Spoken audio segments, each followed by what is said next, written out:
How do you handle Barry Bonds? No comment. I'll let others judge him.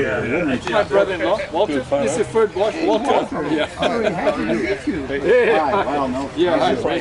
It's a bad day with you. Yeah, right. Hi, Ray. Hello, Walter. Get a chair to sit down. I'm one of the old timers with a very short memory, too.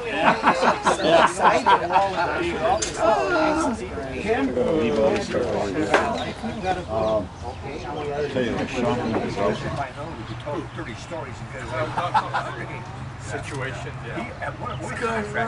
His wife was so demure and quiet.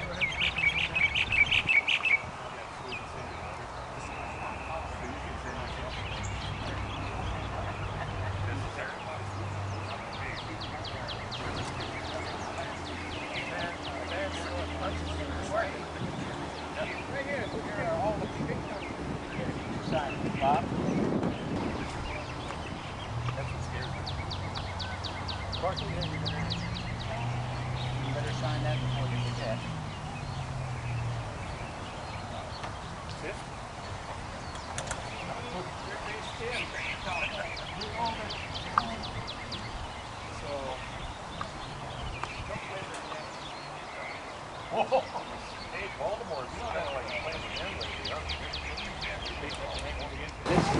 This Little League team here, it's the 50th anniversary. Bringing all these guys over here, and they want to be here. They want to go take pictures and they want to Are you involved in some way? Well, my husband, yeah. Oh, how nice. Maybe he's the one who called me, Smokey. My wife.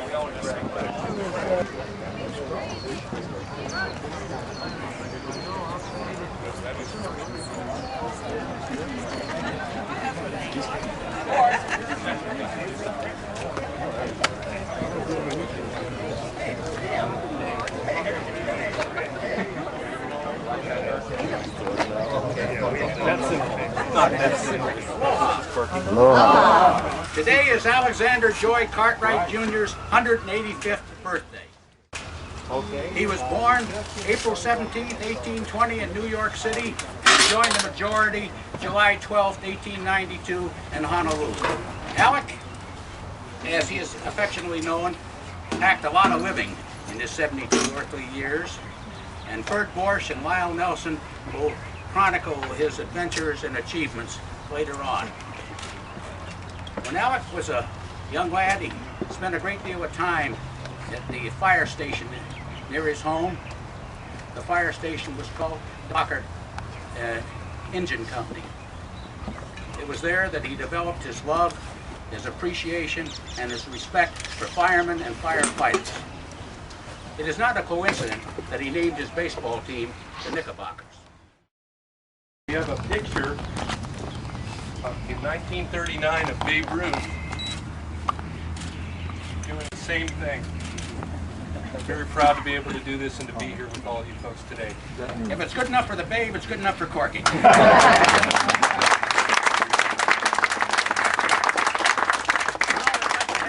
Sakamoto present a lei to our peerless leader, Bert Borsch.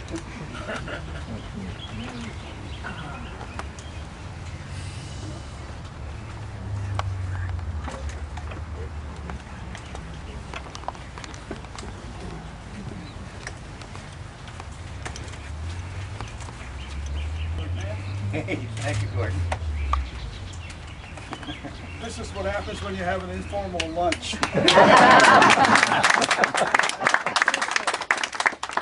When When Nicholas G. Morgan Jr. purchased the Sacramento franchise and moved it to Hawaii for the 1961 season, Aaron Bucky Buckwhack, the managing editor of the Advertiser, decided that his paper needed a knowledgeable baseball writer to chronicle the Islanders' doings. He called his mentor and good friend, Leighton Hill Gregory of the Portland Oregonian, and asked if he knew of such a person. Greg said he did and recommended Ferd Bosch. Ferd accepted and first set foot in Honolulu in April of 1961. Like Robert Louis Stevenson before him, he was enamored with the majestic beauty of the islands and the intoxicating aroma. Ferdinand, the stage is yours. Thank you. It was all started by happenstance. Lou Madeline and I had lunch at Kincaid's in late March of 2001. And afterwards, on a whim, we decided to visit the Cartwright grave. And while here, Lou noticed that his birthday was April 17th, less than 3 weeks away. So we decided right then and there that a group of us, about 10 or 11 of us, would show up in less than 3 weeks to honor him, which we did. Put a lei on his grave, we said a few words, and then we had something to eat in Ward Center. And this has been going on ever since. Last year it steamrolled. And that's when we decided that we had to have a plaque to tell what Cartwright actually did, both on the mainland and here. He lived two lives.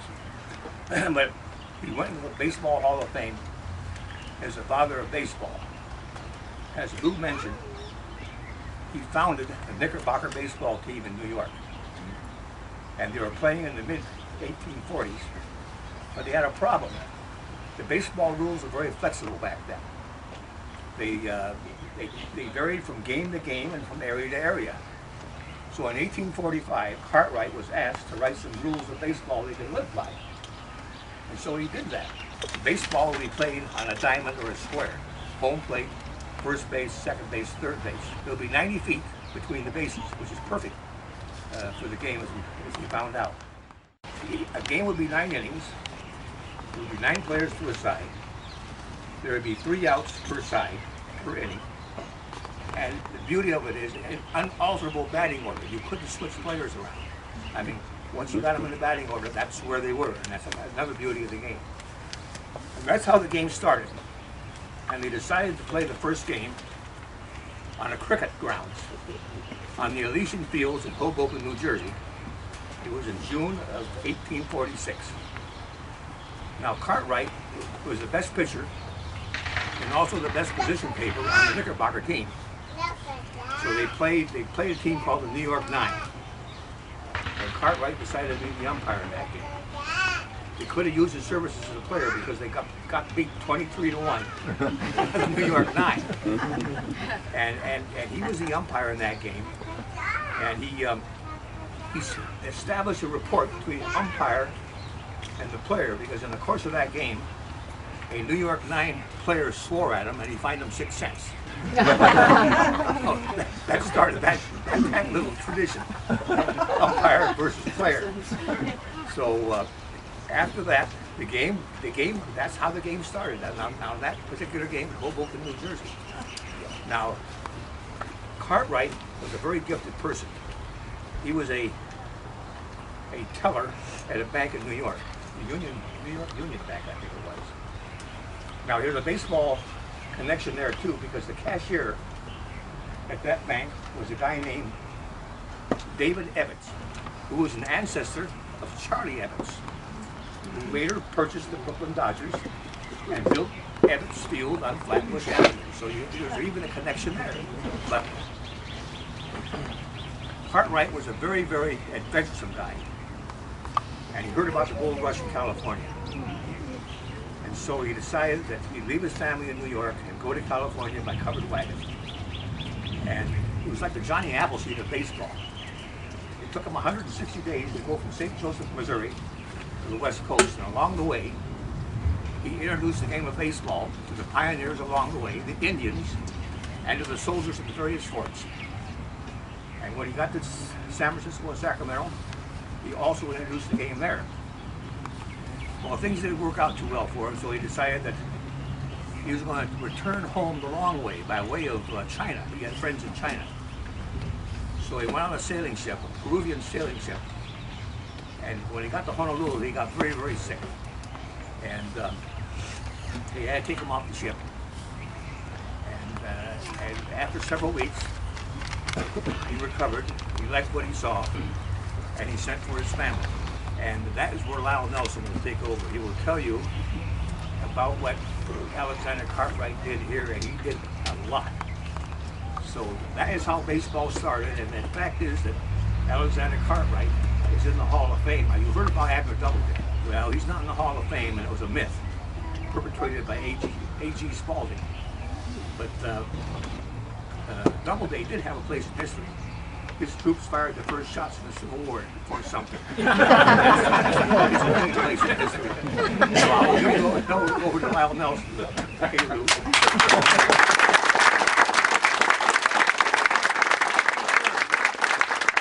form is yours, Lyle.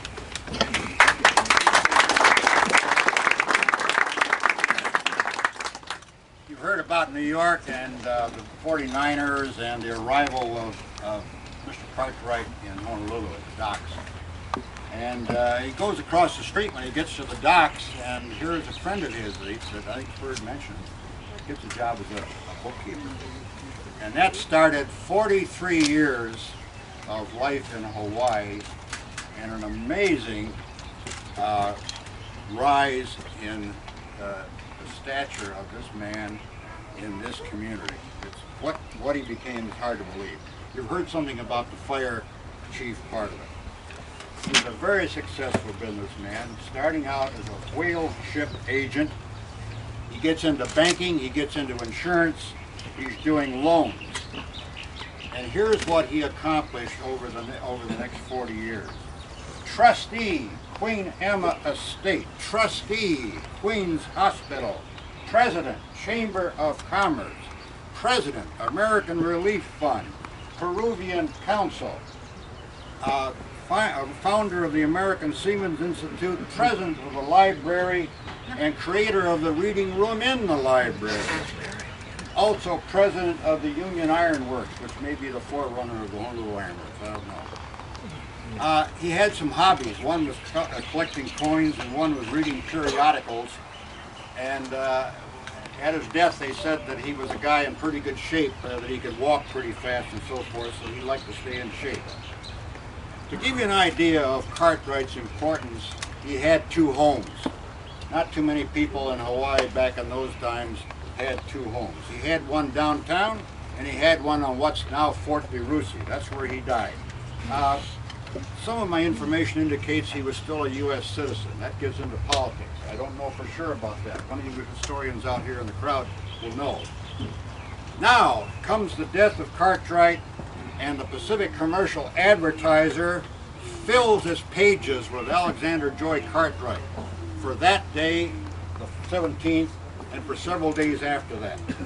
The banks closed for the funeral. 46 carriages pulled by horses come up this hill into this ground behind the hearse. The Advertiser was full of stories. Baseball was not mentioned. One of the speakers at the funeral called him a stalwart American of the Henry Clay School. To me, that's a buzzword that means he wasn't a Democrat. As you all know, Grover Cleveland was elected that fall. He died in the spring of '92. Grover Cleveland was elected in November. Grover Cleveland, of course, comes down hard on the people that go through Little Kalani. Goes before Congress with a dastardly event and so forth. So I don't know. Henry Clay, of course, was a forerunner of a Republican. And I don't know the politics, therefore, of Alexander J. Cartwright, but let me just go on. I picked up the microfilm for the New York Times and went through it for several weeks after this death. No mention of Alexander J. Cartwright, but on the day he died, the New York Metropolitans, New York Mets, defeated Yale 11-1 in the Polo Grounds. Now I want to move you forward 31 years later, 1923, and walking on this sacred ground are a whole bunch of people headed by Casey Stengel, the center fielder of the New York Giants. With him is Irish Musial, the left fielder of the Giants, whose brother Bob played the outfield with Babe Ruth. George Hike Pockets Kelly, the first baseman of the New York Giants, are here. All these guys are barnstorming, and they arrive here by way of Manila, Osaka, Tokyo, Shanghai, where they had played a bunch of games. And they're all standing right here in their home white uniforms, without the canopy. The speakers are Governor Wallace Ryder Farrington and Governor Dole, Governor Sanford Dole, who was president of the Hawaii Republic and then became the first territorial governor. There were three guys who were good friends of Cartwright who also spoke that day, and Bruce Cartwright was here. So this whole ball club was here. I mentioned a couple of the outfielders. The pitchers were all from the Yankees. Bullet Joe Bush, Wade Hoyt, and Herb Pennock. When they finished the ceremony here, they went down to Moiliili and played a doubleheader. Why Moiliili? There wasn't any Honolulu Stadium. So Moiliili has still got his baseball diamond. You know where it is. It's on Eisenberg with Star Market in the back. The first score was 17-0 over the all Chinese ball club. The next game was 16-0 over the Asahi. They were talked into playing again the next day, and they played the Wanderers. And the major leaguers won 9-1. And the Star Bolton had a lot to do with how they scored that one run. They thought that was quite an undertaking. The pitcher for the Wanderers was Williams, gotten his first name, who had had a cup of coffee in Detroit. So they had a fairly good pitcher. And after that ball game, they sailed off to the mainland. As I say, Dole was the major speaker, but I want to just digress for 1 minute. As Courtney said, in 1934, you had another scene on this sacred ground. You had Babe Ruth, you had Connie Mack, you had Lou Gehrig, you had Jimmy Fox, you had Charlie Gehringer, and you had Mo Berg. Spoke 12 languages and hit a nut. Now, I want to go back to what Dole had to say at the 1923 gathering of this Major League Ball Club. And he didn't have much to say, but the Star Bolton quoted him as saying, Alexander Cartwright showed tremendous courage when single-handedly he stopped a riot on the docks. Now, I don't know whether that means he went down there like Teddy Roosevelt and threw a few punches, or whether it was compromise in the Henry Clay style of political compromise.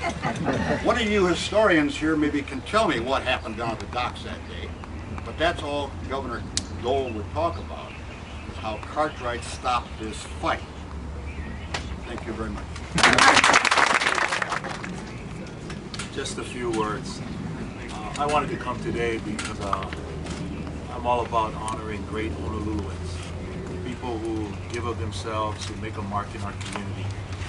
Mr. Cartwright, many people remember him obviously for being the father of modern day baseball. And we know why he was here, why you see Chief Leonardi and members of the Honolulu Fire Department made a great contribution in that area. Let me just say, from my very limited, very feeble sports experience, the reason why I will always remember him and his name is my greatest thrill in sports to this day was when I played my first game of Little League Baseball. Actually, it was Police Activities League Baseball for Kalakaua AC. I was this tall, gangly, uncoordinated kid from Kalihi. Was put in the game to pinch hit in the bottom of the 6th inning for Kalakaua AC. First up at bat at Cartwright Field, I hit a pinch hit home run.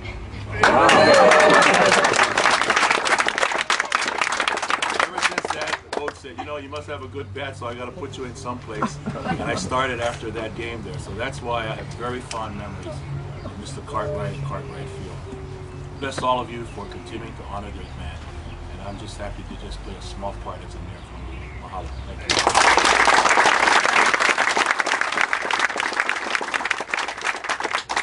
When Bob Corboy was a star student athlete at Punahou, he noticed a plaque behind home plate at Honolulu Stadium. Bob ran over to read the inscription and learned that it was a replica of Alexander Joy Cartwright Jr.'s Baseball Hall of Fame plaque. Unfortunately, this plaque and its Honolulu Holly twin have disappeared. Bob felt that Alex's contribution to baseball and Hawaii should be recognized. Bob became the ramrod to create a suitable plaque to honor Cartwright. He has spent countless hours working on this civic project and has underwritten the cost of this plaque. Bob, tell us the story. Annette Napoleon and Corky Gallagher, would you come forward, please? Around the island, so it's always interesting for me to see what kind of memorabilia is left here. Sometimes they leave bats and balls and baseball cards and all kinds of things. I think the most memorable time for me was I happened to be giving a tour and a bus pulls up right next to us and a whole load of Japanese baseball players got out and they marched up here and they all stood where you are and they disbowed to him many times and they couldn't get over the fact that they were, seeing his grave. So although he has international significance for many people, not as many people here, local people know his achievements and who he was. So I'm really grateful that the group is honoring him in this way and that you're all here today to remember him and pass on his legacy.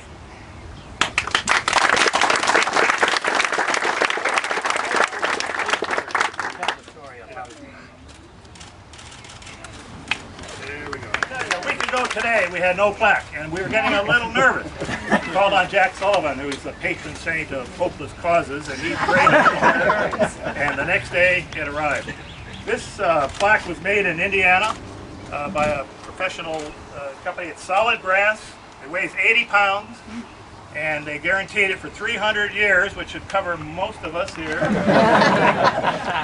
And with Hal Lewis's crew, this is going to be installed shortly on the wall, right next to the steps, within 7 to 10 days. So you can drive by within a week or so and be able to take a look at it. Let me just point out a couple things. We've got at the top part, we have the wording from his official Hall of Fame plaque in Cooperstown, which of course mentions Hawaii and the fact that in pioneer days he went west. Then at the bottom we have some of his civic activities and his the fact that he brought the sport to, for so many of us, to spend so much wasted time watching baseball games. But nevertheless, we have three little figurines here which you can come up and take a look at. We have the baseball diamond, we got a player swinging a bat, and we got a glove. And a couple of little minutiae. When you come up and take a close look, you'll see some important things we took license with. Number one, Ferd has been our leader and the one who really got this thing going. So you notice on the glove, it's not a Marty Marion special or a Fred Lynn glove, but we got a little FB for Ferd. Ferd, I hope shows the recognition that we feel for you. I'm very humbled by it. I thank you so much. In perpetuity, your family will always be able to see a little FB here. And we snuck in another little number here. Jack Sullivan, who couldn't be with us today, he's on the mainland. He was the 97th inductee into the Hawaii Sports Hall of Fame a month ago. Cartwright was first. So we have the bookends, number 1 and number 97. Jack did so much work and has been so helpful on this whole project that we took license here and stuck a little number 97 on his jersey. So those are the only two special little items we have there. So I want you to feel free to come by and take a close-up look, take some pictures, do whatever you wish. But to me, it's been a great honor with my love for baseball and to have this bugger finally finished. Thank you.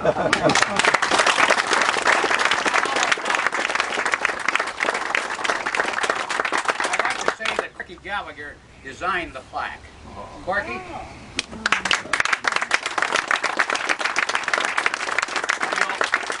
Anybody who's ever played baseball in Hawaii, played catch with their kid, they designed the plaque, okay? This is for all of you kids in the future. You bring your kids here. Learn from these people. because they're the history, and you never know what your future may be. So that's all I have. Everybody designed a flag.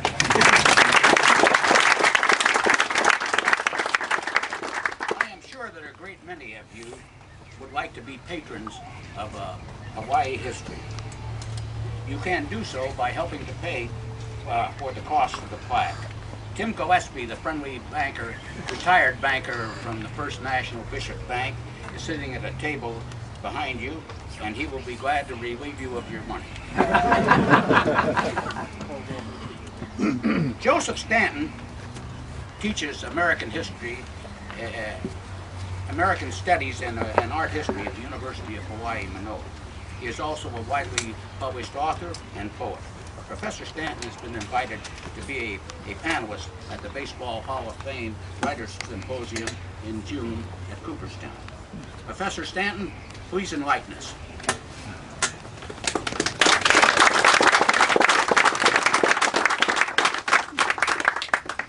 I'm going to read a brief poem dedicated to Alexander Joy Cartwright. Here is my poem. Playing at Cartwright Field, Honolulu. The place where the man whose middle name was Joy gave birth to the American game was Elysian in word only. It was in fact New Jersey, a turnpike turn of thought more than a garden state of mind. No wonder then that this large-hearted Alexander Joy carried his boyish charm to a Pacific, islanded place where fields of green are eternally places of play. Any one game here might, with the last out somehow forever lingering out of reach, go on, theoretically, in a truly Elysian way, never ever coming to an end. We wish to thank you very much for attending today's ceremony. You made us feel good, and we trust that you are in a mood to see Banker Gillespie and make your contribution for the plaque. We will continue this Cartwright salute at O'Toole's at a no-hip post luncheon. O'Toole's is 1.5 miles Mackay on Nuuanu. Aloha.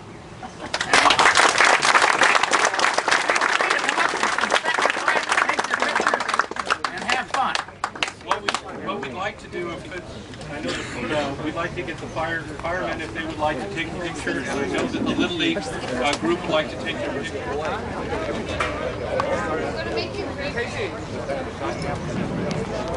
Hey, you guys, what up?